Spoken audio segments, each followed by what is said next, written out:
hit the biggest lottery jackpot. $1 billion. The day I was supposed to claim it, my wife was suddenly kidnapped. The kidnapper, full of bravado, started a live stream for the whole world to see. He pointed at the camera and threatened, "Mr. Alex, if you want your wife back, you'll exchange her for that lottery ticket." I calmly pulled out our marriage certificate from a drawer, my voice even more intense than the kidnappers. "Tell me, how much do you want to finish her off?" On the screen, my wife Sarah was tied up in a rundown factory, her face pale. The comments in the live chat were flying by. "Oh my god, this looks way too real. Doesn't seem like acting at all." The live stream quickly went viral. As viewership skyrocketed, Sarah's parents, Robert and Karen, found out about their daughter's kidnapping and frantically called me. Meanwhile, I was casually sipping coffee, interacting with the kidnapper. To speed things up and convince him to just end it, I transferred the last of our shared marital funds into the live streaming platform. The next second, the front door suddenly burst open. "Alex, what the hell is going on? My daughter's been kidnapped, and you're just sitting here sipping coffee?" I slowly put down my cup and glared at Robert. "Mr. Robert, I want to save Sarah too, but the kidnapper's demands are just too extreme. I can't meet them." The words had barely left my mouth when Robert rushed over, grabbing my collar. "What do you mean by that? Is my daughter's life not worth more than a lottery ticket?" Robert was trembling with desperation, his eyes filled with disappointment. "Mr. Robert, you know I'm broke. There's no way I'm giving up this lottery ticket. As for Sarah, don't worry. I'll definitely throw her a proper funeral once she's gone." Before I could even finish, Karen, who was standing nearby, couldn't hold back anymore. She pointed a finger at me and screamed, "You bastard! Sarah is your wife! How can you just stand there and watch her die?" I looked at the live stream footage as if nothing was happening. Right now, $1 billion is definitely more important to me than your daughter's life. Just then, in the live stream, Sarah yelled my name at the screen. "Alex, I'm pregnant. If you don't want 2 lives lost, hand over that lottery ticket now." At her words, the comments exploded again.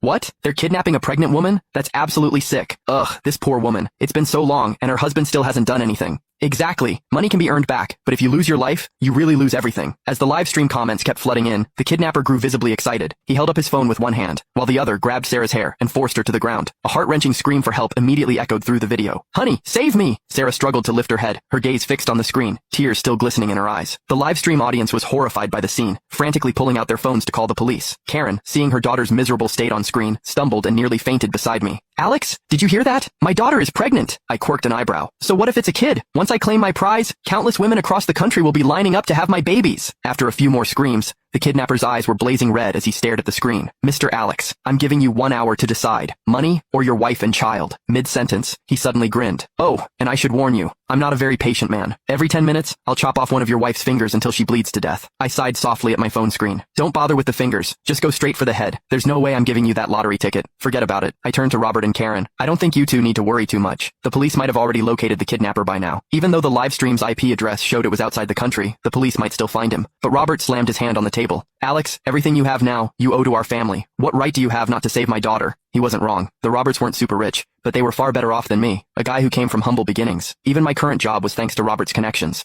I was thinking about how to retort when a large group of police officers